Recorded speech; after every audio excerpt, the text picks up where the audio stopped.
দুনিয়ার আদালতের চেয়ে আল্লাহর আদালত বড় ভয়ঙ্কর। ওই আদালতে আল্লাহ পাক পরিষ্কার বলে দিবেন, বান্দা আমার হক যা তুমি নষ্ট করেছো সেগুলা আমি আল্লাহ মাফ করে দিলাম। এক ওয়াক্ত নামাজ তোমার কাজা হয়েছে রে বান্দা, যা আমি আল্লাহ সেটা মাফ করে দিলাম। রোজা তুমি একটা কাজা করেছো, আমার হক নষ্ট করেছো, যাও আমি আল্লাহ মাফ করে দিলাম। কিন্তু সমাজের ওই দুর্বল মানুষটা তোমার বিরুদ্ধে আমি আল্লাহর আদালতে মামলা বসায় রাখছি, এই মামলার ব্যাপারে আমি আল্লাহ কিছু জানি না।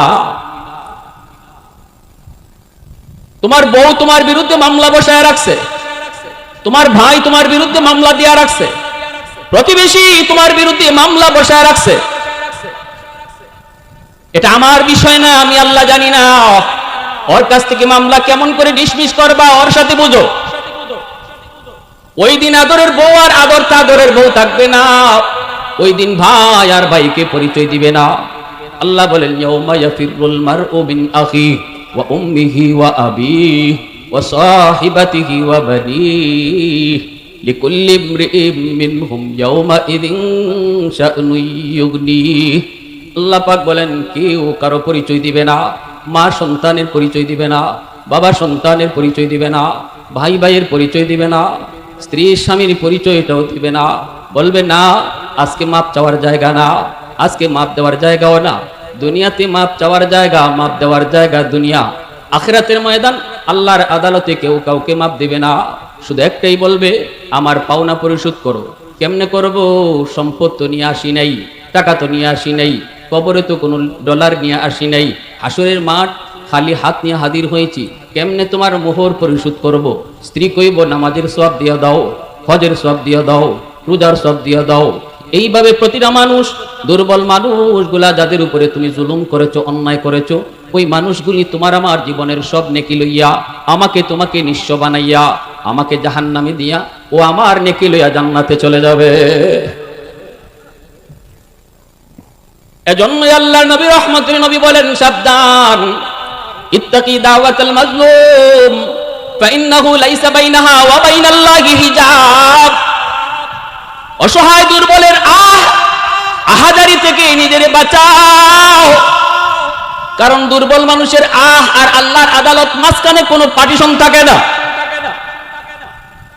সাবধান, সমাজে আমরা বসবাস করি, অবশ্যই সমাজের ভিতরে কিছু মানুষ পাওয়ারফুল রয়েছেন, যাদের ক্ষমতা বেশি, গোষ্ঠী বড়, টাকাও বেশি।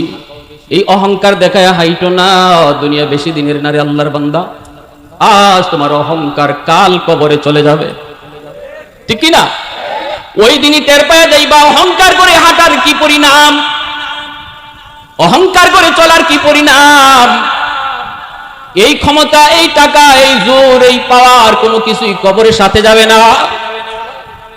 এজন্য আল্লাহ নবী কয়, সাবধান, দুর্বলের আহাজারি থেকে নিজের সব সময় বাঁচায় রাখো, দুর্বলের আহাজারি থেকে নিজের সব সময় বাঁচায় রাখো। যদি কোনো দুর্বলের উপর তুমি কষ্ট দিয়ে থাকো, বুদ্ধিমান মৃত্যুর আগে আগে তার কাছ থেকে মাপ চেয়ে নিবে। যদি মোহর দিয়া না স্ত্রীর মোহরের টাকা মরণের আগে আগে তুমি পরিশোধ করো। এ যুবক, 7 লাখ 8 লাখ মোহর দিয়া বিয়া করার দরকার নাই, যা দিতে পারবা তা দিয়েই বিয়া করবা। কথা কয় না? আরো জোরে বলেন, ঠিক কিনা? মেয়ের বাপদেরকেও বলি, আপনারাও মেয়ে বিয়া দেওয়ার সময় 10 লাখ মোহর দাবি করেন না, ঠিক কিনা? এ দিব কর্তিকা, এটা দেওয়ার বিষয়, এটা লেখানির বিষয় না, এটা দিতে হয়। যদি কেউ না দিয়া মারা যায়, ভালো করে ইয়াদ রাখবেন, যে কলিজার টুকরা বউ যা চাইছে আপনি তা দিছেন, ঈদে ঈদে শাড়ি দিছেন, অলংকার চাইলে অলংকার দিছেন, তার কোনো আবদার আপনি কমতি রাখেন নাই, ওই আদরের বউটার হাসরের মাঠে আদরের থাকবে না, আপনার জন্য জম হয়ে দাঁড়াবে, জম। যদি মোহরের টাকা বাকি থাকে, খুঁজলে দেখা যাবে বুড়া হয়ে গেছি, এরপরও মোহরের টাকা রয়েছে, মনে হয় চুনটা নাই। হ্যাঁ, কারণ আমরা মনে করি এটা কাগজই, সংসার করতেছি, বউ আমার আছে, তো আবার মোহরের টাকা খুঁজছে কিলা? না, এটা স্ত্রীর পাওনা টাকা।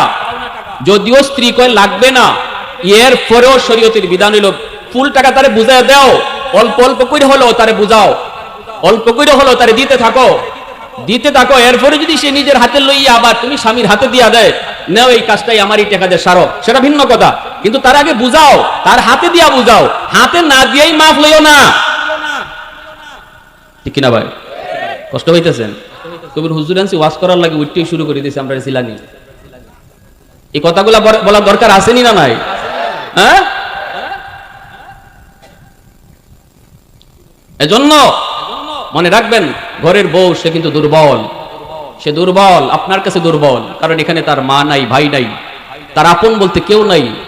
যে মেয়েটা ছোট্ট থেকে বড় হয়েছে মা বাবা ভাই বোনের আদর নিয়া, সে যৌবনকালে স্বামীর হাত ধরে অচেনা জায়গায় অচেনা মানুষগুলাকে আপন বানাইয়া চলে এসেছে জীবনের জন্য। আপন মানুষগুলাকে পর করেছে আর পর মানুষগুলাকে আপন করে নিছে, ঠিক না? এখানে কেউ নাই তার সাথে। স্বামী শুধু স্বামীর ভালোবাসা আর স্বামীর হাত ধরে চলে এসেছে। এখানে যদি আমি স্বামীর কাছ থেকে সে কোনো আচরণে কষ্ট পায়, তাহলে এই কষ্ট বুঝাইবার বা শুনাইবার লোক এখানে তার কেউ নাই। শুধু পাকঘরে গিয়ে চোখের পানি ঝরাইয়া কানবে। প্রতিটা চোখের পানির ফুটা আল্লাহর আদালতের ফাইলে জমা হবে, আল্লাহর আদালতের ফাইলে জমা হবে। অনেক মেয়েরা আছে স্বামীর ঘরে কষ্ট পাইলো বাপ মারে ফোন দিয়ে কয় না, কারণ মনে করে আব্বারে জানাইলে আব্বা কষ্ট পাইব। পৃথিবীতে মা বাবার কাছে সবচেয়ে সুখের সংবাদ হলো তোমার মেয়েটা স্বামীর ঘরে সুখে আছে, আর পৃথিবীতে সবচেয়ে কষ্টের সংবাদ হলো বাপ মার কাছে যখন শুনে তোমার মেয়েটা স্বামীর ঘরে বড় কষ্টে আছে। এজন্য বহু নতুন বউ আমার আপনার ঘরে আছে, সে কষ্ট পাইলেও মাকে জানায় না, বাবাকে জানায় না, হজম করে ফেলে, নিজে নিজেই সেটাকে হজম করে ফেলে, আর তখন তার অজান্তেই চোখ দিয়ে পানির ফুটা পড়ে। মনে রাখবা যুবক, এই পানির ফুটাগুলি মাটি লয় না, এই পানির ফুটাগুলি আল্লাহর আদালতের ফাইলে প্রতিদিন জমা হইতেছে তোমাকে হাসরের মাঠে আটকানোর জন্য। আমার ভাইরা বন্ধুরা, যুবক, এজন্য বলি আল্লাহর নবী বলেন 3 ব্যক্তির দোয়া বদদোয়া আল্লাহর দরবারে সরাসরি কবুল। 1 নাম্বার হলো মাজলুমের দোয়া বদদোয়া, দুর্বলের দোয়া বদদোয়া। স্ত্রীকে যদি আমি খুশি রাখি, যদি আমি তারে খুশি রাখি, ভালো ব্যবহার কইরা, ভালো আচরণ কইরা, সুন্দর করে ডাক দিয়া, অন্তর যদি খুশি হয়, অন্তর থেকে যেই দোয়াটা দিবে, নবীজি বলেন এই দোয়াটাও আল্লাহর দরবারে সরাসরি কবুল। স্বামীর জন্য স্ত্রীর দোয়াটা কবুল। স্ত্রী যদি কয় মালিক আমার স্বামী বড় ভালো, বড় ভালো মানুষ, আমার স্বামী বের হইতেছে জীবিকার সন্ধানে, আল্লাহ তুমি নিরাপদে রাখো, আল্লাহ তুমি আমার স্বামীটারে নিরাপদে ফিরায় দিও। মায়ার নবী রহমতের নবী কয় স্ত্রীর এই দোয়াটাও আল্লাহর দরবারে কবুল হয়ে যায়, কারণ সে এই ঘরের জন্য দুর্বল। এজন্য ঘর থেকে বের হও, স্ত্রীর কাছ থেকে দোয়া নিয়ে বের হও, কারণ বাহিরের জীবন আমাদের কোনো গ্যারান্টি নাই, ঠিক কিনা জোরে বলেন? কোনো গ্যারান্টি আছে? ঘর থেকে বের হয়েছি আবার ঘরে ফিরবো, কোনো গ্যারান্টি নাই। প্রতিদিন অ্যাক্সিডেন্টে যুবক মারা যায়, অ্যাক্সিডেন্টে কত মানুষের লাশ। এজন্য বলি যুবক, মনে রাখবা সাবধান, দুর্বল মানুষের বদদোয়া নিয়ে ঘর থেকে বের হইও না, দুর্বল মানুষের দোয়া নিয়ে তুমি ঘর থেকে বের হও, আল্লাহ এই দোয়া কবুল কইরা তোমাকে নিরাপদে আবারও ফিরাইয়া দিবে। 2 নাম্বার নবী কয় ওয়াদাওয়াতুল মুসাফির। এক একটা বিষয় লম্বা আলোচনা গেলাম না, আমার আলোচনার উদ্দেশ্য সামনের দিকে। মুসাফিরের দোয়া বদদোয়া, মুসাফির দোয়া বদদোয়া। ওই মুসাফিরের সাথে কখনো তুমি খারাপ আচরণ করবা না, মুসাফিরকে কষ্ট দিবা না, মুসাফিরের কাছ থেকে পারলে দোয়া নিবা। মুসাফির মানুষ হয়তো তোমাকে জিজ্ঞেসে রাস্তাটা কোন দিকে, তুমি যদি পারো তার সুন্দর করে রাস্তাটা বোঝায় দাও, উল্টা রাস্তা দেখায় দিও না।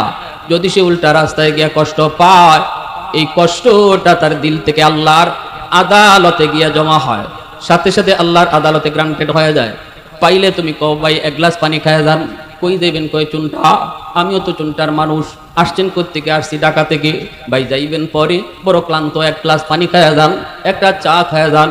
এতটুকু কইয়া যদি তুমি ওই মুসাফির মানুষটার 1 গ্লাস পানি পান করাইতে পারো, নবী বলেন অন্তর থেকে যে দোয়াটা দিবে, এই দোয়াটাও আল্লাহর দরবারে সরাসরি কবুল। অন্তত উপকার করতে না পারো, কষ্ট দিও না। পানি খাওয়াইতে না পারো, তারে কোনো কষ্ট দিও না, কারণ কষ্টটাও কিন্তু আল্লাহর দরবারে কবুল হয়ে যায়। বিপদে তুমি পড়বা। এজন্য আল্লাহর নবী কয় 2 নম্বর হলো দাওয়াতুল মুসাফির, 3 নম্বর ওয়া দাওয়াতুল ওয়ালিদ আলা ওয়ালাদিহি। নবীজি বলেন 3 নম্বর হলো মা বাবার দোয়া বদদোয়া, সন্তানের জন্য আল্লাহর দরবারে সরাসরি কবুল। সন্তানের জন্য যদি বাপ মা দোয়া করে রে যুবক, এই দোয়াটা যেমন আল্লাহর দরবারে কবুল, সন্তানের ব্যাপারে যদি বাপ মা বদদোয়া দেয়, এই বদদোয়া আল্লাহর দরবারে কবুল হয়ে যায়। এজন্য সাবধান, বাপ মার সাথে বেয়াদবি করো না, বাপ মার সাথে বেয়াদবি করো না। আল্লাহর নবী কয় বাপ মার সন্তানের জন্য দোয়া করলে দোয়া কবুল, এটা গ্যারান্টি আছে। আব্দুল কাদের জিলানী তোমার ঘরে দাওয়াত খেয়েছেন, জগৎ বিখ্যাত আব্দুল কাদের জিলানী, এত বড় আল্লাহর ওলি, ওলিদের ওলি যদি তোমার ঘরে আসেন, তুমি যদি তার পেট ভরায়া খাওয়াও, এরপর একটু হাত উঠে দোয়া করতে বলো, তিনি দোয়া করতে পারেন, হাত উঠাইতে পারেন, কিন্তু এই দোয়া কবুল হবে কি হবে না কোনো গ্যারান্টি নাই। ভাঙ্গা করে তোমার মা তোমার বাবা যদি হাত উঠায়, নবী কয় বাপ মার দোয়া কবুল হবে, এর গ্যারান্টি আছে। এইবার তুমি বলো, কার দোয়া বাদ দিয়া, কার দোয়া লইতে তুমি যাইতেছো, কারে কষ্ট দিয়া, কারে খুশি করতে তুমি মাজারে যাও? হ্যাঁ, কার কলিজায় আঘাত দিয়া তুমি বাবার দরবারে যাও? ওই বাবার দোয়া কবুল হবে কোনো গ্যারান্টি নাই। দুনিয়ার কোন বাবাই আব্দুল কাদের জিলানীর চেয়ে বড় না, ঠিক কিনা জোরে বলো? দুনিয়ার কোন বাবাই মঈনুদ্দিন চিশতির চেয়ে বড় না, কিন্তু এমন হাজারো মঈনুদ্দিন চিশতির দোয়া কবুল হবে কি হবে না কোনো গ্যারান্টি নাই রে যুবক। কিন্তু নবী কয় যদি মা তোমার জন্য হাত উঠায়, এই দোয়া কবুল হবে, এর গ্যারান্টি আছে।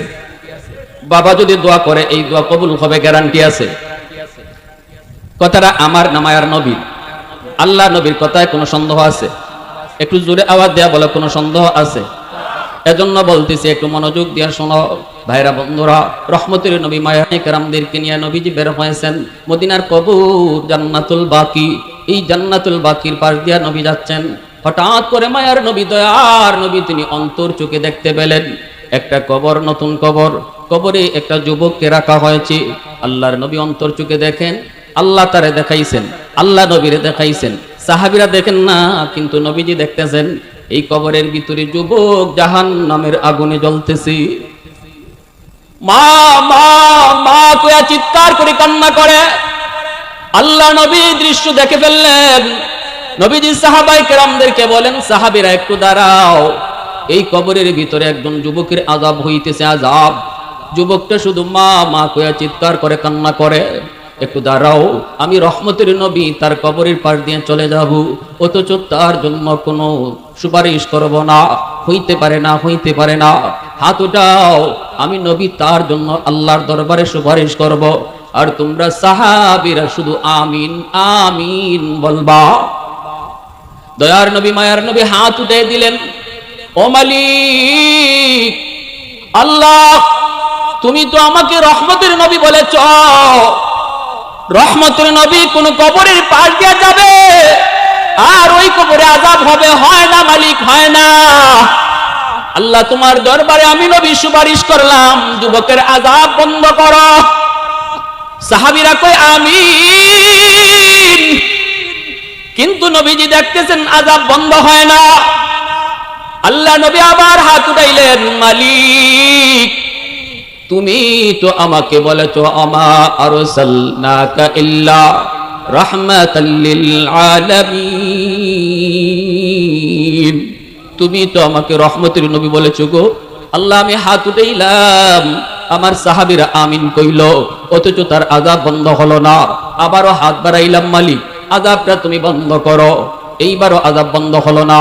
নবীজি আবার হাত উঠাইলেন, সাহাবীরা আবারও আমিন বললেন, এইবারও তার আযাব বন্ধ হলো না। নবীজি 3 বার হাত উঠাইলেন, অথচ আমার নবী রহমতের নবী কোন ব্যাপারে হাত উঠাইতে দেরি হয়, আল্লাহর দরবারে কবুল হতে দেরি হয় না, ঠিক না? তাবুক যুদ্ধ থেকে আল্লাহ নবী আসতেছেন, সাহাবায়ে কেরাম মায়ার নবীর সাথে। নবীজি একটু বিশ্রাম নিবেন, আসরের নামাজ পড়ে আল্লাহর নবী বিশ্রাম নিবেন আলী রাদিয়াল্লাহু তাআলা আনহুর উরুতে। এই উরাতের মধ্যে নবীজি আলী রাদিয়াল্লাহু তাআলা আনহুর উরাতে মাথা রেখে নবীজি শুয়ে পড়লেন। অথচ আলী আসরের নামাজ পড়েন নাই। ব্যস্ততার কারণে আলী হয়তো পরে পড়বেন ভাবছেন। আল্লাহর নবী একটু রেস্টে গেছেন, নবীজি রেস্টে গেছেন। আলী রাদিয়াল্লাহু তাআলা আনহু মনে মনে ভাবতেছেন, হয়তো আল্লাহর নবী একটু পরেই ঘুম থেকে উঠে যাবেন, তখন আমি আসরের নামাজটা পড়ে নিব। কিন্তু নবীজি বড় ক্লান্ত, বড় পরিশ্রান্ত। আল্লাহর নবী মাথা দিয়া ঘুমাইতে দেরি, নবীজির ঘুম আসতে দেরি হলো না। আল্লাহর নবী ঘুমায় পড়লেন। এখন তো নবী আর উঠেন না। আলী তো চিন্তায় পড়ে গেলেন, পেরেশান হয়ে গেছেন। আলী, আমার তো আসরের নামাজ পড়া হয় নাই, সূর্য তো ডুবে যাইতেছে, নবীও তো ঘুম থেকে উঠেন না। আমি কি আল্লাহর নবীর ঘুম ভাঙ্গাবো, নাকি সূর্য ডুবে যাবে আমার নামাজ কাজা হয়ে যাবে? কোনটা করব? নবীকে ডাক দিয়া বলবো, নাকি সূর্য ডুবে যাবে? এইবার আলীর মন কয়, না রে আলী, না, সূর্য তোর ডুবে যায় যাকরে, কিন্তু আমার রহমতের নবীর ঘুম ভাঙ্গাবি না, আমার মায়ার নবীর ঘুম ভাঙ্গাবি না। আর সূর্য ডুবে যায়, সূর্য ডুবে যাক। আলী আল্লাহ নবীকে আর ডাকও দিলেন না। নবীজি তার উরাতের মধ্যেই ঘুমাইতেছেন। সূর্য ডুবে গেল, আসরের নামাজ তো আলীর কাজা হয়ে গেল। এইদিকে আল্লাহর নবীর ঘুম ভাঙলো। নবীজি ঘুম ভাঙ্গে তাকায় দেখেন আলীর চেহারাটা একদম বিমর্ষ, চেহারাটা যেন কেমন হয়ে আছে, যেন কেমন হয়ে আছি। নবীজি বুঝতে পেরেছেন। নবী বলতেছেন, আলী ঘটনা কি? চেহারা এমন পেরেশানি কেন? আসরের নামাজ কি তুমি পড়ো নাই? আলী রাদিয়াল্লাহু তাআলা আনহু তখন বলতেছেন, নবী গো, আসরের নামাজ আমার পড়া হয় নাই, সূর্য ডুবে গেল। নবী কয়, আলী রে, আমাকে কেন তুমি ডাক দিলা না? আমার তো চোখ লেগে গেছে, একটু ডাক দিলেই তো তুমি পারতা। আলী কয়, না গো নবী, আমি আমার মন কি জিজ্ঞেস করেছি। আলীর মন, বল বল বল, কোনটা করবি? আমার মন কয়, না রে আলী, নবীর ঘুম ভাঙ্গাবি না। একটু জোরে আওয়াজ দিয়া কন্যা সুবহানাল্লাহ। এ আলী, নামাজ পাইছো যে নবীর উসিলায়, ওই নবী ঘুমাইছে, নবীর ঘুম ভাঙ্গায়ও না। আল্লাহু আকবার, জোরে কন্যা, আর একটু জোরে কন্যা, আল্লাহু আকবার। মায়ার নবী, দয়ার নবী, বারকে আল্লাহ, আমি নবী হাত বাড়ায় দিলাম। ও মালিক, আমার এই হাতের যদি দাম তোমার আদালতে থাকে, আমার আলী আজকে তোমার বন্ধুর আরামের জন্য নামাজটা পড়তে পারে নাই, তোমার সূর্য ডুবে গেছে। আল্লাহ তুমি কও, সূর্য তোমার কথায় চলে না নিজের ইচ্ছায় চলে? আল্লাহ কয়, না বন্ধু, সূর্য আমার কথায় চলে, নিজের ইচ্ছায় নয়। কয়, তাহলে মালিক হাত উঠানো থাকতে থাকতে সূর্য আবার উঠায় দাও। একটু জোরে আওয়াজ দিয়া সুবহানাল্লাহ। আমি নবী হাত উপরে রাখতে রাখতে তোমার সূর্য আবার উঠায় দাও, যেন আমার আলী ঠিক মতো নামাজ আদায় করতে পারে। यासीन से मौला ने कभी उनको पुकारा, यासीन से मौला ने कभी उनको पुकारा, हामीम कभी और कभी तासीन इशारा, ये रमज़ है कुछ आशिक़ माशूक़ के माबैन, समझा है जिन्हें खल्क़ में एक सरवर कौनैन, समझा है जिन्हें खल्क़ में एक सरवर कौनैन। मोहब्बतेर साथे बोलेन आल्लाहु আকবার, আর জোরে আল্লাহু আকবার। সাথে সাথে আল্লাহ পাক রব্বুল আলামিন আদেশ দিলেন, সূর্য, ডুবন্ত সূর্য আবার আকাশে উঠে গেল। রদ্দে শামস নামক কিতাবের ভিতরে এই হাদিসখানা এনেছেন, ঘটনা এনেছেন। আমার নবী, দয়ার নবীর কথায়, হাতের এত দাম, আমার নবীর হাতের এত দাম। নবীর হাতের দাম রাখতে যায় আল্লাহ পাক ডুবন্ত সূর্য আবার আকাশে উঠাইয়া দিয়েছেন। ওই নবী তিনবার হাত উঠাইছেন যুবকের জন্য। ও মালিক, ওই যুবকের কবরের আযাব বন্ধ করে দাও। কিন্তু আল্লাহ পাক একবারও নবী কথা রাখেন নাই, যুবকের আযাব বন্ধ হলো না। এইবার নবী জানতে চায়, মালিক, আমার হাতের দাম বুঝি তোমার দরবারে কমে গেল? কোথায় জানি আমি কোন ভুল করেছি গো, কোথায় জানি আমার কোন ভুল হয়েছে? আমার দাম বুঝি তোমার দরবারে কমে গেল? আমার উপরে বুঝি তুমি নারাজ? আল্লাহ কয়, না বন্ধু, আমি নারাজ নই, আমি তোমার উপরে নাখুশ নই। হাতের দামও কমে যায় নাই, সবকিছু ঠিকই আছে। গন্ডগোল হলো অন্য জায়গায়। এই যুবকের মা এখনো দুনিয়ায় জীবিত। মার কলিজায় ব্যথা ব্যথা, মাকে বড় আঘাত করেছে, নির্যাতন করেছে। মরণের সময়টা তো মা তারে মাপ দেয় নাই। এজন্য আমি আল্লাহ সিদ্ধান্ত নিয়েছি, তার মা যতক্ষণ পর্যন্ত তারে মাফ না দিবে, আমি আল্লাহ তারে মাফ করব না। দয়ার নবী, মায়ার নবী সাহাবায়ে কেরামদেরকে বলেন, সাহাবীরা তাড়াতাড়ি যাও, যায় তার মাকে আমি নবীর সালাম জানাও। সাহাবায়ে কেরাম ওই মহিলার কাছে যাইয়া নবীর সালাম পৌঁছাইলেন। মহিলা নবীর দরবারে হাজির। আল্লাহ নবী বলতেছেন, মাগো কবরটা চিনোনি? মহিলা বৃদ্ধ মানুষ কয়, নবী গো চিনি, এই কবরটা হলো আমার সন্তানের কবর। আল্লাহর নবী তখন বলতেছেন, মাগো এই সন্তান বুঝি তোমাকে ভীষণ কষ্ট দিছে, তোমার কলিজায় নাকি অনেক আঘাত, সন্তান বুঝি তোমারে কষ্ট দিছে গো মা, এই জন্য কবরে সে জাহান্নামের আগুনে জ্বলতেছে। মা মা কয়ে চিৎকার করে কাঁদতেছে। আল্লাহ আমারে অন্তর চোখে দেখায়া দিছে, আমি তোমার সন্তানের জন্য আল্লাহর দরবারে 3 বার হাত উঠাইছি। সাহাবীরা আমার আমিন আমিন কইছে, একবারও আল্লাহ দোয়া কবুল করলো না। পরে আল্লাহ জানাইয়া দিল, তুমি মা যদি তারে মাফ না করো, আল্লাহ আমির নবীর সুপারিশও কবুল করবে না। এ যুবক, মার কলিজায় ব্যথা দিয়া পিসাবরে খুশি কইরা কোনো লাভ নাই। বাবারে না খাওয়াইয়া পীরের দরবারে গরুলিয়া গেল, কোনো লাভ নাই, কোনো লাভ নাই, কোনো লাভ নাই। ভাইয়েরা বন্ধুরা, আমার নবীর সুপারিশ যেখানে আল্লাহ কবুল করে না, এখানে আর কার সুপারিশ আল্লাহ কবুল করবে? যদি মার কলিজায় বাবার কলিজায় ব্যথা থাকে, কার সুপারিশ আল্লাহ কবুল করবে রে যুবক? এজন্য বলি দিলটা নরম করে কথাগুলি একটু বুঝো। আল্লাহ নবী, রহমতের নবী, দয়ার নবী, আমার আপনার মায়ার নবী এইবার মাকে বলতেছেন, মা গো আমি তোমার কাছে সুপারিশ করি গো মা, মা তুমি তোমার সন্তানকে মাফ করে দাও, নতুবা আল্লাহ তার কবরের আযাব মাফ দিবে না। মহিলার দিল বড় শক্ত হয়ে গেছে। মহিলা মাথাটা নিচের দিকে দিয়া চোখ দিয়া দর দর করে পানি পড়ে। মায় কান্না শুরু করে দিছে আর বলতেছে, নবী গো কেমনে আমি এর মাফ করবো, কেমনে আমি এর মাফ করবো? আমার পিঠের দিকে তাকায় দেখেন এখনো মাইরের দাগ আছে। বউয়ের কথায় কইরা আমি মার গায়ে হাত উঠাইছে, এখনো হাতের দাগ আছে। ওগো নবী কেমনে মাফ করবো, কেমনে মাফ করবো? আল্লাহ নবীর চোখ থেকে দর দর করে পানি পড়ে, দয়ার নবীও কান্দে। নবী কয়, মালিক কেমন সন্তান, আমি নবীরে আব্বা ডাক দেওয়ার সুযোগ তুমি দাও নাই। আব্বা ডাকের ভিতরে কত মজা আমি নবী জানি না। বোঝ হওয়ার পর পরই মারে নিয়ে গেছো, মার খেদমত করার সুযোগ আমি নবীকে তুমি দাও নাই গো আল্লাহ। ও মালিকে কেমন সন্তান, কিন্তু আমি কেমন করে তার কবরের পার দিয়া চলে যাব, তার বিপদে রাইখা? মায় তো মাফ করে না গো আল্লাহ। ও মালিক মায় তো মাফ করে না, তাহলে কেমন করে তার আযাব বন্ধ হবে? রহমতের নবী চিন্তায় পড়ে গেলেন। এইবারে নবীজি বলতেছেন, মা গো ও মা তোমার কাছে একটা আবদার করি। আল্লাহর কাছে নবী আগে আবদার করছে, আল্লাহ মার দিল তো শক্ত, কেমন করে নরম করবো জানি না, তবে তোমার কাছে একটা আবদার করি গো মালিক। বাপ মার দিল যত শক্তই হোক না কেন, যদি সন্তানের কষ্ট বাপ মা নিজের চোখে দেখে তাহলে কিন্তু দিল নরম হয়ে যায়। কোনো বাপ মাই সন্তানের বিপদ দেখলে সইতে পারে না। ও মালিক কবরের আযাব তুমি আমাকে যেভাবে দেখাইছো এইভাবে তার মারেও দেখায়া দাও।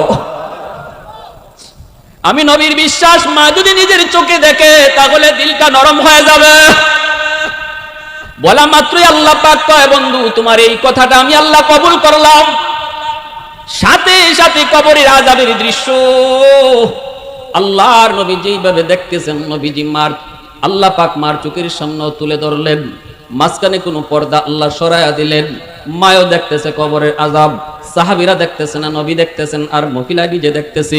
যেই মাত্র মহিলায় দেখলো সন্তান আগুনে পড়তেছে আর মা মা কইয়া ডাকতেছি, সাথে সাথে মার দিলের ভিতরে কামড় মারছে, কলিজার ভিতরে কামড় মারছে। এমনি মায় কয়, নবী গো ওগো নবীজি আমি মাফ কইরা দিছি গো নবী। আল্লাহকে বলেন আমার সন্তানের আগুন যেন আল্লাহ নিভায় দেয়। মায় মাফ করতে দেরি হয়েছে, আযাব বন্ধ হতে দেরি হলো না। সুবহানাল্লাহ, আরো জোরে সুবহানাল্লাহ। এজন্যই ভাইরা মনে রাখবা, মা বাবা যতক্ষণ তোমার জন্য অন্তর থেকে দোয়া করবে ততক্ষণ আল্লাহর দরবারে এই দোয়াও কবুল হবে। যতক্ষণ কলিজায় ব্যথা থাকবে ততক্ষণ বদ্ধ আল্লাহর দরবারে যাইতে থাকবে। এ যুবক শোনো ভালো করে, শোনো, রেদার রব্বি ফি রাদাল ওয়ালিদাইন। আল্লাহর নবী বলেন, বাপ মা যদি তোমার উপর খুশি থাকে আল্লাহ তোমার উপর খুশি হয়ে যায়। বাপ মা যদি সন্তানের উপরে নারাজ থাকে আল্লাহ তার উপরে নারাজ হয়ে যায়। এর যুবক, মা বাবাকে খুশি করতে লক্ষ টাকা লাগে না, বোয়াল মাছও খাওয়ানো লাগে না। বাপ মারে খুশি করতে আম্মা কুয়া মুখ বইরা ডাক দাও, আব্বা কুয়া মুখ বইরা তুমি ডাক দিয়া দেখো, মা বাবার দিল খুশি হয়ে যা। বড় হওয়ার পর আম্মা কইতে তোমার আমার শরম লাগে, বড় হওয়ার পর বেশি বেশি আব্বা কইতে শরম লাগে। অথচ এই আম্মা ডাকটা শোনার জন্য মার দিলটা খা খা করে, আব্বা ডাকটা শোনার জন্য বাবার দিলটা খা খা করে। যত বেশি যত সন্তান মারে আম্মা কয়া ডাক দেয়, যেই সন্তান যত বেশি আব্বারে আব্বা কয়া ডাকে, এই সন্তানের উপরে বাপ মার দিল খুশি থাকে। ঠিক কিনা জোরে বলেন? লক্ষ টাকা দিতেছে এক ছেলে, কিন্তু বছরে একবার আম্মা ডাকে না। আর এই ছেলেটা এক টাকাও বাপ মারে দিতে পারে না। ঘর থেকে বাইরেতেও কয় আম্মা, ঘরে ঢুকতেও কয় আম্মা, খাইতেও কয় আম্মা, ঘুমাইতেও কয় আম্মা। দেখবেন এই ছেলের প্রতি মার টান বেশি থাকে। কি ভাই অসুবিধা হইতেছে আপনাদের? হ্যাঁ, শ্বশুর শাশুড়িরে বোয়াল মাছ খাওয়াও, অসুবিধা নাই, আমরা নিষেধ করি না।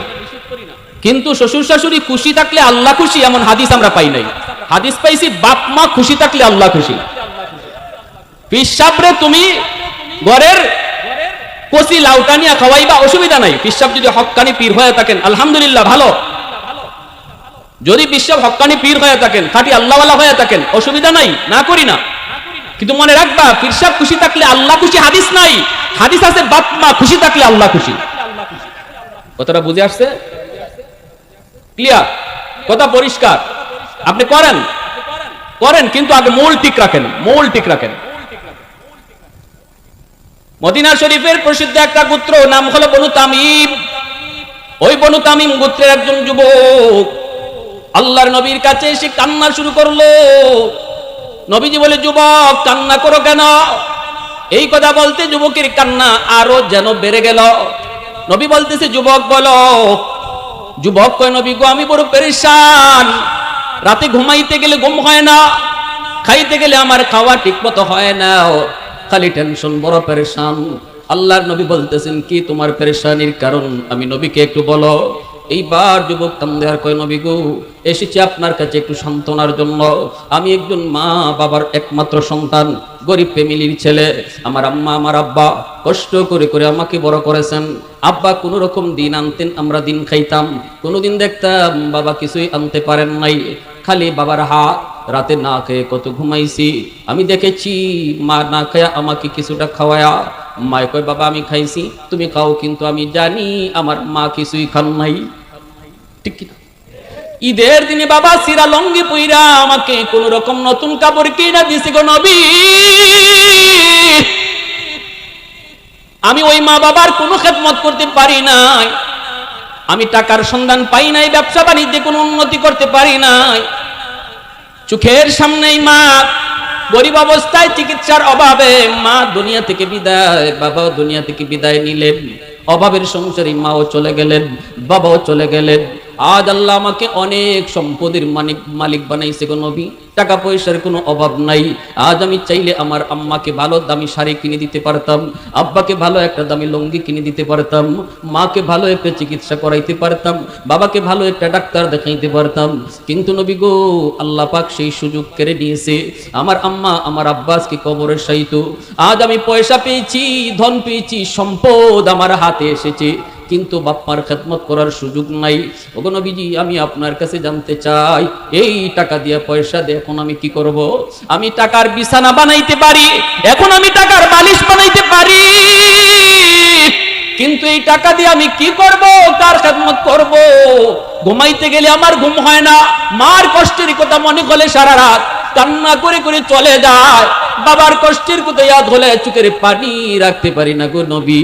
আমি আপনার কাছে জানতে চাই গো নবী, আমার আম্মা আব্বার জন্য আমি কোনো খেদমত পাঠাইবার সুযোগ আসেনি, মা বাবার খেদমত করার কোনো সুযোগ আমার আসেনি, যদিও তারা কবরে শায়িত। আল্লাহর নবীর কাছে এই প্রশ্ন যখনই যুবক রাখলো, রহমতের নবীর চোখ দিয়ে দর দর করে পানি পড়ে, নবীজিও কান্দেন। আর নবী বলেন, যুবক এখনো বাপ মার খেদমত করার সুযোগ রয়েছে, যদি তুমি 5টা আমল করো। কয়টা আমল জুড়ে বলেন? আমাদের মধ্যে এমন অনেকে আছেন না নাই, মা বাবা এক সময় গরিব ছিল, আমিও গরিবের ঘরেই বড় হয়েছি, কিন্তু আল্লাহ এখন আমারে সম্পদ দিছে, ধন দিছে, কিন্তু মা নাই, বাবা নাই। চাইলে এখন আমি যে কোনো ভাবে বাপ মার যা চাইতো তাই দিতে পারতাম, সুযোগ আল্লাহ কেড়ে নিয়েছি। এমন আমাদের মধ্যে খুঁজলে দুই একজন আছেন না নাই? কি করব? আমার রহমতের নবী কয়, 5টা আমল যদি করো তোমার খেদমত আল্লাহ কবরে পাঠিয়ে দিব। কে প্রশ্ন নিয়ে এসেছে? যুবক। কেন? কয় কারণ যুবকের কলিজায় বাপ মার প্রতি দরদ, ঠিক কি না? আল্লাহ পাক রব্বুল আলামিন কয়, জাননি এই জমিনে ওই যুবকগুলি আছে বিদায় আমি আল্লাহ এখনো জমিন টিকা রাখছি। এই জমিনে এখনো এমন কিছু যুবক, যেই যুবক যৌবনের পাগলামি করে না, যৌবনে বাপ মার সেবা করে, যৌবনে মসজিদে যায়, যৌবনে মাথায় টুপি পরে, যৌবনে মুখে নবীর সুন্নাত দাড়ি রাখে, যৌবনে মুরব্বীদের শ্রদ্ধা করে। না, বন্ধুদের সাথে গানের আয়োজন করে না, করলে ওয়াজ মাহফিলের আয়োজন করে। না, ওই যুবক চুরি ডাকাতি করে না। না, তার পাগলা ঘোড়া দৌড় দিতে চায়, কিন্তু লাগাম টান দিয়া ধরে। আল্লাহ পাক রব্বুল আলামিন কয়, রে জমিন শুন, যতদিন পর্যন্ত এমন যুবক জমিনে থাকবে আমি আল্লাহ জমিন টিকায় রাখবো। আজকে এই চুনটার এই যুব সমাজ, এ যুবক তোমার হাতে ধরি বলি, পায়ে ধরি বলি, তোমার মতো যুবকের কারণে আল্লাহ জমিন টিকায় রাখছে। তুমি তোমার দাম বুঝো না, তুমি তোমার মূল্য তুমি বুঝো না রে যুবক। এই কথাটা বোঝানোর জন্যই আমরা উলামায়ে কেরাম রাত নাই দিন নাই, শহর নাই বন্দর নাই, হাতে ধরে পায়ে ধরে বোঝানোর জন্য আসি। এতটুকু বুঝো, তোমার মতো যুবকের কারণে আল্লাহ এই জমিনকে আল্লাহ টিকায় রাখছি। হাদিসে কুদসি আল্লাহ পাক রব্বুল আলামিন কয়, আলা কুল্লা ইয়াউমিন ওয়াল আরদা ইস্তাজিলু রাব্বাহু ওয়াল মালাইকাতু ইস্তাজিলু রাব্বাহু ওয়াল বাহরা ইস্তাজিলু রাব্বাহু। আল্লাহ পাক কয়, জানোনি প্রতিদিন জমিন আমি আল্লাহর কাছে আবদার করে, আল্লাহ ও আল্লাহ এই গুনাহগার মানুষগুলাকে আর আমি জমিন কত দেখব, নাফরমান নামাজ পড়ে না অথচ আমি জমিনের উপর দিয়া প্রতিদিন হাঁটতেছে, নাফরমান সুদ খায় আমি জমিনের উপর দিয়া হাঁটে, ও মালিক এই জিনা করে অথচ আমি জমিনের উপর দিয়া হাঁটে, আর কত আমি দেখব, আর কত আমি সইব, তার পায়ের বোঝা আমি জমিন আর কতকাল নিব। আসবিরু ইলা মাতা আসবিরু, ধৈর্য ধরার তো একটা সময় আছে, ধৈর্য ধরারও তো একটা লিমিট আছে গো মালিক, আমি আর কত ধৈর্য ধরব। আবতালি ইবনা আদম ফি কারি, অনুমতি দাও আমি জমিন ফেটে যাই, ওইটা নামাজের গিলে ফেলি, অনুমতি দাও আমি জমিন ফেটে যাই, সুদখোরকে আমি গিলে ফেলি, অনুমতি দাও আমি জমিন ফেটে যাই, ঘুষখোরকে আমি গিলে ফেলি, অনুমতি দাও বেপরদায় চলে আমি তারে গিলে ফেলি। আল্লাহ পাক রব্বুল আলামিন কয়, এইভাবে প্রতিদিন জমিন আমি আল্লাহর কাছে আবদার করে, শুধু জমিন নয় সাগর মহাসাগর গুলিও এমন প্রতিনিয়ত আবদার করে। কক্সবাজারের সমুদ্র সৈকত, কত যুবক সমুদ্রের পারে যায় না করে, অন্যায় করে, ঠিক কিনা জোরে বলো। সাগরের পানি আল্লাহর কাছে আবদার করে, মালিক আসছে তোমার কুদরত দেখার জন্য, আমি সাগর শান্ত নই, আমি উচ্ছৃঙ্খল হতে জানি, ঠিক কিনা জোরে বলো। মুহূর্তের ভিতরে আমি সব তামা বানায় দিতে পারি তোমার ইশারায়। দুনিয়ার এই নাফরমানগুলি দেখেছে আমি কত ভয়ঙ্কর, সময় মতো আমি কত ভয়ঙ্কর, নাফরমানগুলি দেখেছে, এরপরে কত বড় সাহস, আমি সাগরের পারে আইসা কেমন ভাবে নাফরমানি করতেছি, কত গুনার আয়োজন করতেছি। আল্লাহ অনুমতি দাও এই জমিনটারে আমি পাক বানায় দেই, এই নাপাক জমিনটারে আমি পানি যায় পাক বানায় দেই, সব সাফ করে দেই। আল্লাহ পাক রব্বুল আলামিন কয়, রে জমিন, এ জমিন ভালো করে শুন, আমি আল্লাহ দেখতেছি এই জমিনে কত গুনাহ হয়, কত অন্যায় হয়, কত অত্যাচার হয়, কত জুলুম হয়, কত নাফরমানি হয়, এরপরও আমি কেন ধরি না জানোনি? কারণ হলো আমি এই মানুষকে বড় আদর করে বানাইছি। আসমান আল্লাহ বানাইছেন কুন ফায়াকুন বইলা, জমিন আল্লাহ বানাইছেন কুন ফায়াকুন বইলা, ফেরেশতা আল্লাহ বানাইছেন কুন ফায়াকুন বইলা, কিন্তু আমারে আপনারে আল্লাহ পাক কুন ফায়াকুন বলে বানায় নাই। আমাকে আপনাকে যখন আল্লাহ বানাইছে, আল্লাহ বলে খালাকতু বিয়াদাইয়া, আমি আমার নিজের হাত দিয়া বান্দা বান্দিরে বানাইছি। কারণ এই চেহারার মধ্যে এত দামি কপাল, এই কপাল আমি আল্লাহ বানাইছি আমাকে সেজদা দেওয়ার জন্য। ফেরেশতাদের হাতে বানাইলে হয় না, এজন্য আমি নিজের হাতে বান্দার কপালটা বানাইছি। সুবহানাল্লাহ, আওয়াজ দিয়া বলে সুবহানাল্লাহ। যেই কপাল আল্লাহর কদমে সেজদা দেওয়ার জন্য বানাইছে, আজকে ওই কপালটা তোমার সেজদার কাজে লাগে না রে যুবক, একটু নিজের বুঝাও। আল্লাহ বলে জানো রে জমিন, চার দল যতদিন পর্যন্ত এই জমিনে থাকবে ততদিন পর্যন্ত আমি আল্লাহ এই জমিন টিকায় রাখবো। লাউলা মাশাইকু রুক্কা ওয়াশ-শাবাবু খুশশা ওয়াল আতফালু রুদ্দা ওয়াল আনআমু রুদ্দা লাজআলতুস সামাআ হাদিদা ওয়াল আরদা খাফসাফা ওয়াত তুরাবা রামাদা ওয়ামা আনজালতু মিনাস সামাই কাতরা ওয়ামা আনবাতু মিনাল আরদি নাবাতা বাল আনজালতু আলাইকুমুল আযাবা সাব্বা। আল্লাহ বলে এক নম্বর হলো এই জমিনের ভিতরে আমার কিছু বান্দা বান্দি আছে বয়স্ক, চুলদারি তাদের সাদা হয়ে গেছে, কোমরে তার ব্যথা, রুকু করতে তার কষ্ট হয়, সেজদা দিতে তার বড় কষ্ট হয়। কিন্তু এরপরও আমার বান্দা আমার বান্দি কষ্ট করে করে যখন আমাকে সেজদা দেয় তখন তাদের সেজদার দিকে তাকাইলে এই জমিনের প্রতি আমার মায়া লেগে যায়। আল্লাহ বলে দুই নম্বর হলো ওয়াশ-শাবাবু খুশশা। এই জমিনের ভিতরে আমি আল্লাহ যখন দেখি কিছু যুবক যৌবনের পাগলামি করে না, চাইলে গানের আয়োজন করতে পারতো, চাইলে যাত্রার প্যান্ডেল বানাইতে পারতো, কিন্তু আমি যখন দেখি না না আমি আল্লাহর কালামের প্রেম তাদের অন্তরে, আমি যখন দেখি কোরআনের ভালোবাসা তাদের অন্তরে, আমি যখন দেখি মাকে মা কয়া ডাকে, আব্বারে মুখ বইরে আব্বা কয়া ডাক দেয় আমি আল্লাহকে খুশি করার জন্য, আমি যখন দেখি নামাজের টাইমে তার মসজিদে, আমি আল্লাহ যখন দেখি তার মুখে আমার নবীর সুন্নাত দাড়ি দেখা যায়, অথচ যুবক যৌবনে দাড়ি না রাইকা গুনাহ করার কথা, যে কোনো অন্যায় কাজে যাওয়ার কথা, দিলের ভিতরে দুনিয়ার নাপাক প্রেম ভালোবাসা জন্মায় না, অন্তরের ভিতরে আমি আল্লাহর প্রেম তার অন্তরে জমায় নেয়। ওই যুবকের দিকে যখন আমি তাকাই তখন এই গুনাহগার জমিনের প্রতি আমার মায়া লেগে যায়। আল্লাহ পাক কয়ার পরে কিছু ঘরে ঘরে কিছু শিশু আছে, ওয়াল আতফালু রুদ্দা, প্রতিটা ঘরে ঘরে কিছু শিশু বাচ্চা আছে যাদের উপরে নামাজ ফরজ হয় নাই, রোজা ফরজ হয় নাই, হালাল হারাম নাই।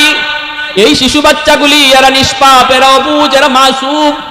গুনাহ করলে করছে তার মা, গুনাহ করলে করছে তার বাবা, গুনাহ করলে করছে তার ভাই, করছে তার বোন, তাদের গুনার কারণে জমিনে গজব আসতে চায়। কিন্তু যখনই ওই ঘরের শিশুগুলার দিকে আমি আল্লাহ তাকাই তখন দেখি গজবের ভিতরে বাচ্চাগুলো পইরা যায়, অথচ এই শিশু বাচ্চাগুলির কোনো দোষ নাই, কোনো অন্যায় নাই, কোনো অপরাধ নাই। তখন তাদের দিকে তাকাইলো এই জমিনের প্রতি আমার মায়া লাগে। এ যুবক, শিশুগুলারে তুমি ধমক দিও না, মাইরো না, শিশুদেরকে মায়া কইরো, কারণ এদের উসিলায় আল্লাহ তোমারে আমারে বাঁচায় রাখছে। যেই পরিমাণ গুনাহ তুমি আমি করি রে যুবক, আল্লাহ পাক আমাদের রিজিক বন্ধ করে দেওয়ার কথা, কিন্তু এই করে রিজিক আসতেছে একটা ছোট্ট মাসুম বাচ্চার কারণে। সুবহানাল্লাহ, একটু আওয়াজ দিয়া কও সুবহানাল্লাহ, আর একটু জোরে মালিককে খুশি করো সুবহানাল্লাহ। অতএব শিশু বাচ্চাগুলোর উপরে অন্যায় আচরণ কইরো না, সে যেই হোক, তোমার আপন হোক, তোমার আত্মীয় হোক, শিশু দেখলে পরে মায়ার নজরে তাকায়ও, কারণ তুমি আমি গুনাহগার, তোমার আমার গুনার কারণে জমিনে গজব আসতে চায়, কিন্তু ওই শিশুটার কারণে আল্লাহ গজব থেকে তোমারে আমারে বাঁচায়। ইন্না রহমতি সাবাকাত আলা গজবি, আল্লাহ পাক রব্বুল আলামিন কয় আমার রহমত তখন গজবের মাঝ আগে চলে যায়, এজন্য গজব জমিনে আসতে পারে না। আল্লাহ পাক রব্বুল আলামিন কয় 4 নম্বর হলো ওয়াল আনআমু রুদ্দা, জমিনের ভিতরে কিছু গরু ছাগল হাঁস মুরগি রয়েছে, এদের উপরও নামাজ নাই, রোজা নাই, এদের উপরে শরীয়তের কোনো বিধি বিধান নাই। যদি আসমানি জমিনে গজব জমিনে আসে মানুষের গুনার কারণে, হাঁস মুরগি গরু ছাগল পশু পাখিগুলোও গজবে পইরা যায়, অথচ এদের কোনো অপরাধ আমি আল্লাহর কাছে ছিল না। এই গরু ছাগল পশু পাখির দিকে যখন আমি তাকাই তখন এই জমিনের প্রতি মায়া লাগে, গজব আমি আল্লাহ দূরে রাখি। এজন্য পশু পাখিরে অন্যায়ভাবে কষ্ট দিবা না, গরু ছাগলকে অন্যায়ভাবে মারবা না, কারণ তোমার আমার প্রতি গজব আশা থেকে ফিরায় রাখছে এই হাঁস মুরগি গরু ছাগল পশু পাখি, নতুবা আমার গুনার কারণে বহু আগে আমার উপরে গজব আসতো, ঠিক না? আল্লাহ পাক কয় যদি 4 দল না থাকতো লাজালতুস সামাআ হাদিদা, এই 4 শ্রেণী যদি জমিনে না থাকতো তাহলে আমি আল্লাহ আসমানকে লোহা বানায় দিতাম, জমিনকে তামা বানায় দিতাম। ওয়ামা আম্বাতু মিনাল আরদি নাবাতা, জমিন থেকে একটা আমি শস্য দানা উঠতে দিতাম না। ওয়ামা আনজালতু মিনাস সামাই কাতরা, রহমতের বৃষ্টি আমি জমিনে দিতাম না।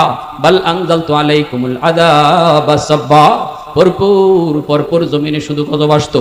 এই গজব থেকে আমি আল্লাহ এই জমিন বাঁচায় রাখছি 4 দলের কারণে। সুবহানাল্লাহ, জোরে বলেন, আরো জোরে কোন সুবহানাল্লাহ।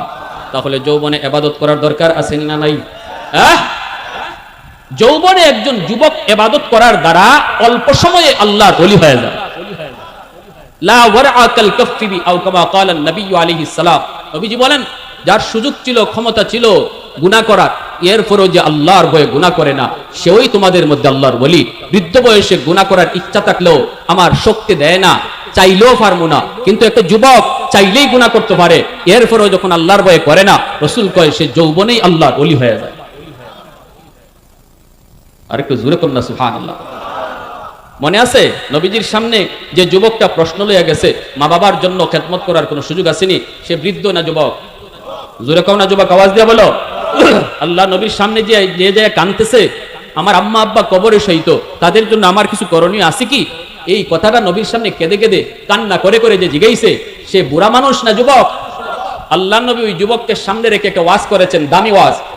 তাহলে নবী হলেন বক্তা, শ্রোতা হলো একজন যুবক, শ্রোতাও একজন বক্তা, জোরে কোন না, শ্রোতাও একজন বক্তা একজন। তাহলে বোঝা গেল ওয়াজ এটা শ্রোতা কি পরিমাণ আমার সামনে আছে, এটা উদ্দেশ্য না।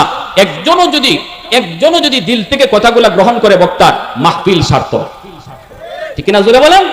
লক্ষ লক্ষ মানুষ সবাই আসছে তামসা দেখার জন্য, মাহফিলে কোনো লাভ নাই। 10 জন মানুষ বসা, কিন্তু দিল নিয়ে বসছে কথা নেওয়ার জন্য, আমলের নিয়তে। আল্লাহ বলেন এই মাহফিলটাই সফল। আমার ভাইরাল ওয়াজটা যেটা ভাইরাল হয়েছে, অনেকেই শুনছেন মনে হয়, জমিন কোন ফায়াকুনের বয়ান। আপনারা যে মানুষগুলো আছেন এর দূরও মানুষ ছিল না, আপনাদের চেয়ে আরো অর্ধেক হবে মানুষ। আমার গ্রামের মাহফিল, এসার পরে আমি বের হয়েছি বয়ানে, ওই রকম প্রস্তুতিও নাই, মিডিয়াও আমি জানি কেউ নাই। কিন্তু একটা মিডিয়া সে ছিল যেমন মশিউর মাহফিল এইচডি, সে কোন রকম কষ্ট মষ্ট করে আরেক বক্তার ওয়াজ রেকর্ড করতে আসছে, আমার না, এই ফাঁকে আমার ওয়াজটা রেকর্ড করছে। মানুষ ছিল কয়জন? 50 থেকে 60 জন। কিন্তু আমি দেখেছি ওই মানুষগুলা কেমন দিল নিয়ে বসছিল, আর আল্লাহ আমার কিভাবে কথাগুলা দিল থেকে বের করে দিছে। যার কারণে এই মাহফিল, এই বয়ান কোটি কোটি কোটি কোটি মানুষের অন্তরে লাগছে, ঠিক না? তাহলে কি ভাই, বক্তাও যখন দিল থেকে কথা বলবে, শ্রোতাও যখন দিল থেকে কথা নিবে, তখন এই মাহফিলের রহমত বর্ষিত হবে, মাহফিল আল্লাহর দরবারে কবুল হয়ে যাবে। ওই যুবক কেমন দিল নিয়ে আসছে, আল্লাহ নবী বলতেছেন, যুবক 1 নাম্বার আসসালাতু লাহুমা, 5টা আমল মনোযোগ দিয়ে নিয়েন। শেষ প্রান্তে চলে এসেছি বয়ানের, শুধু একটু মন দিয়ে শুনলেন। আমি হয়তো কাউকে জিজ্ঞেস করতে পারি, বলুন তো 5টা আমল কি কি? 1 নম্বরে নবী বলেন, যেখানেই থাকো, নামাজে থাকো আর নামাজের বাহিরে থাকো, আমার আল্লাহ বাপ মার জন্য যেই দোয়া শিখাইছেন, এই দোয়াটা যখনই পড়বা, রব্বির হামহুমা কামা রব্বায়ানি সগীরা, সাথে সাথে আল্লাহ তোমার মা বাবার কবরে তোমারই খেদমত পাঠিয়ে দিবে। 2 নম্বরে নবী বলেন, ওয়াল ইস্তিগফারু লাহুমা, তাদের জন্য দান সদকা যখনই তুমি করবা আল্লাহর রাস্তায়, হোক সেটা কোনো গরিবকে, হোক সেটা কোনো আত্মীয়কে, হোক সেটা কোনো মসজিদে, হোক সেটা কোনো মাদ্রাসায়, যখনই তাদের নামে দান করবা, সাথে সাথে তোমার খেদমত আল্লাহ বাপমার কবরে পাঠিয়ে দিবে। 3 নম্বরে নবী বলেন, ইনফাযু আহদিহিমা মিন বাদিহিমা, মা বাবার কাছে যদি কারো কোনো পাওনা থাকে, তুমি সন্তান হিসেবে পাওনা পরিশোধ করো। যদি পাওনাটা পরিশোধ করো, মার কাছে পাওনা আসিল, বাবার কাছে পাওনা আসিল, বাপ মা হয়তো এই পাওনা পরিশোধ করে মারা যায় নাই, বাবা হয়তো কারো জমি দখল করে নিছে, এই জমি ফেরত না দিয়ে কবরে গেছে, তুমি সন্তান জানো, সাথে সাথে এই জমিটা ফেরত দাও, তোমার খেদমত বাবার কবরে আল্লাহ পাঠাবে। আর যদি এই জমি ফেরত না দাও, আর বাবার নামে 10টা গরু জবাই করে জিয়াফত করো, বাপের কবরের আগুন নিভবে না। বাপ কোন মানুষের হক আর নষ্ট করে কবরে গেছে, তুমি সন্তান জানো, এরপরেও এই হকটা ফিরাইয়া দিছো না, যার কারণে বাবার কবরে আগুন জ্বলছে। এই আগুন জ্বলা যদি বন্ধ করাইতে চাও, জিয়াফত কইরা না, 10টা 20টা গরু জবাই কইরা না, আগে যার হক নষ্ট করেছে সেটা ফিরাইয়া দাও, তাহলেই কবরে আগুন নিভবে, ঠিক কিনা ভাই? বাবা যদি তোমার চাচাদের হক না নষ্ট করে থাকে, আত্মসাৎ করে থাকে, ঠকায়া থাকে, তুমি তাড়াতাড়ি করে চাচার হক ফিরাইয়া দাও, চাচার হক ফিরাইয়া দাও, নয় বাবার আগুন নিভবে না। চাচা না থাকলে চাচা তো ভাই বোনকে ডাকো। তুমি যদি জানো তোমার বাবা তোমার ফুফিদেরকে আল্লাহ কর্তৃক বন্টন অনুযায়ী সম্পদ দেয় নাই, বাবা নিজেই ভূত দখল করেছে, তোমার দাদার সব সম্পদ তোমার ফুফুদেরকে দেয় নাই, জিয়াফত পরে করো, জিয়াফতে আগুন নিভবে না। ফুফুদেরকে ডাকো, না থাকলে ফুফাতো ভাই বোনকে ডাকো, দেখকে আল্লাহ যেভাবে বাদ দিয়েছে এইভাবে বাদ করো, নয় আগুন নিভবে না, আগুন নিভবে না। কথাগুলো বলতেছি আমার নবীর হাদিস থেকে। আমরা যারা আজকে কবরে আপনজন প্রিয়জন কি করবো তাদের লাগে মন গড়া আমল করে লাভ নাই। শুনেন আমার নবী কি বলতেছেন, এই ফাওনাগুলো আগে পরিশোধ করো, ফাওনাগুলা পরিশোধ করো, করলেই বাবার কবরে আল্লাহ তোমার খেদমত পাঠিয়ে দিবে। 4 নম্বরে নবী কয় সিলাতুর রাহমিল্লাতি লা তুসালু ইল্লা বিহিমা। বাবা নাই কিন্তু বাবার রক্তের মানুষ দুনিয়ায় আসি, মা দুনিয়াতে নাই রে যুবক, কিন্তু মার রক্তের মানুষ দুনিয়াতে আছে। বাবার কবরে যদি তুমি খেদমত পাঠাইতে চাও, আমার নবী কয় বাবার রক্তের মানুষের খবর নেও, চাচার খবর নেও, ফুফুর খবর নেও, দাদার খবর নেও, ফুফাতো ভাই বোনের খোঁজ খবর নেও, চাচাতো ভাই বোনের তুমি খোঁজ খবর নেও। যখনই তুমি চাচাকে ফোন দিয়া কইবা চাচা কেমন আছেন, চাচা শরীরটা ভালো নি, চাচা চিকিৎসা করাইছেননি, কয় টাকা লাগবে আমি দিতেছি। আমার নবী রহমতের নবী কয় ফোনটা তুমি চাচারে দিছো না রে যুবক, ফোনটা যেন কবরে বাবারেই লাগাইছো। ফুফুর একটা খবর নিতেছো, ফুফু কেমন আছো, আজকে আমার আব্বা নাই কিন্তু ফুফু তোমারে দেখলে আব্বার কোথায় ইয়াদ হয়। নবী কয় ফুফুরে ফোন দিছো না যেন বাবার কবরেই ফোন লাগাইছো। ফুফুরে জিগাইতেছো ফুফু কেমন আছো, নবী কয় না তুমি আব্বারে জিগাইতেছো আব্বা তুমি কবরে কেমন আছো। মা দুনিয়াতে নাই কিন্তু মার রক্তের মানুষ যারা দুনিয়াতে আছে যুবক, মা রক্তের মানুষ হলো মামা, মার রক্তের মানুষ হলো খালা, মার রক্তের মানুষ হলো নানা, নানার বাড়ির মানুষগুলার সাথে তুমি সুসম্পর্ক রাখো, তাদের খোঁজ খবর তুমি রাখো। যখনই তুমি ফোন দিয়া কইবা মামা কেমন আছো, খালা তুমি কেমন আছো, রসুল কয়ে যেন মার কবরেই ফোন লাগাইছো। মনোযোগ দিয়া শোনো আল্লাহ নবীর কথা, আমার নবীর কথা দেখেন, নবীর কথা কত দামি, আল্লাহু আকবার জোরে কর। 5 নম্বরে আমার রসুল কয় ইকরামু সাদিকিহিমা মিন বাদিহিমা। মা নাই বাবা নাই কিন্তু দেখো মার বান্ধবী আসেনি, বাবার বন্ধু বান্ধব আসেনি। বাবা যাদের সাথে দুনিয়ায় চলতো ওই মানুষগুলাকে যদি তুমি পাও তাহলে বাবার মতো শ্রদ্ধা কইরো, সালাম দিও।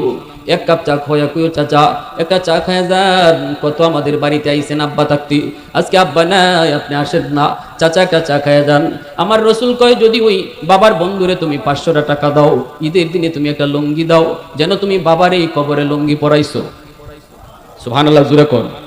মা দুনিয়াতে নাই কিন্তু মার বয়সের মহিলা দেখলে মার মতো তুমি শ্রদ্ধা কইরো, শ্রদ্ধাটা যেন মারেই তুমি করতেছো, একটু তুমি সাহায্য করছো যেন মারেই তুমি সাহায্য করছো। এজন্য আমার রসুল দয়ার নবী আম্মাদান আয়েশা সিদ্দিকা রাদিয়াল্লাহু তাআলা আনহাকে নিয়া নবীজি খাইতে বসছেন, খাঞ্চার মধ্যে অনেকগুলা রুটি, নবীজির চোখ দিয়ে দরদর করে পানি পড়ে, নবীজি কান্দেন।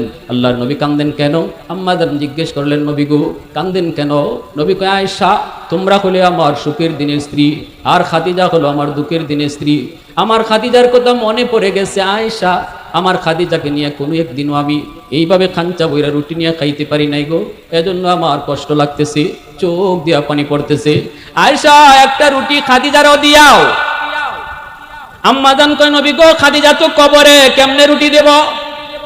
শুনলেন নবী কি কয়? আল্লাহ নবী কয় আয়েশা আমার খাদিজা কবরে, কিন্তু খাদিজার একজন বান্ধবী আছে নাফিসা, সে দুনিয়ায় জীবিত, আমার খাদিজার সাথে চলতো, নাফিসারে রুটি খাওয়াও যেন আমার খাদিজার এই রুটি খাওয়ানো হইল। সুবহানাল্লাহ জোরে কোন, আরো জোরে কোন সুবহানাল্লাহ। কৌনাইনে মুখতারে খোদা তুমকো বানায়া, কৌনাইনে মুখতারে খোদা তুমকো বানায়া, উম্মত কা নিগাহবান খোদা তুমকো বানায়া, उम्मत का निगाहबान खुदा तुमको बनाया। मौला मेरा आका मेरा रहमत की नबी है, ताजदार मदीना है तुम्हारे अरबी है, ताजदार मदीना है तुम्हारे अरबी है। मोहब्बतेर साथे बोलेन अल्लाहु আকবার। বাপমার নামে দান সদকা করলে বাপমার কবরে যায়নি না যায় না? জোরে বলেন এটা কার কথা? আমার কথা না নবীর কথা? জোরে বলেন আমার কথা না নবীর কথা? ভাইরা বন্ধুরা জন্য একজন ভাই হাতটা জাগান সবার আগে। মা বাবা যদি দুনিয়ায় থাকে আল্লাহ যেন নেক হায়াত বাড়ায়া দেয়, বাপ মার দিল যেন আমার প্রতি আল্লাহ খুশি কইরা দেয়, কবরে থাকলে যেন আল্লাহ কবরে পৌঁছায় দেয়। এমন একজন সন্তান মার নামে বাবার নামে সবার আগে বলো 1000 টাকা।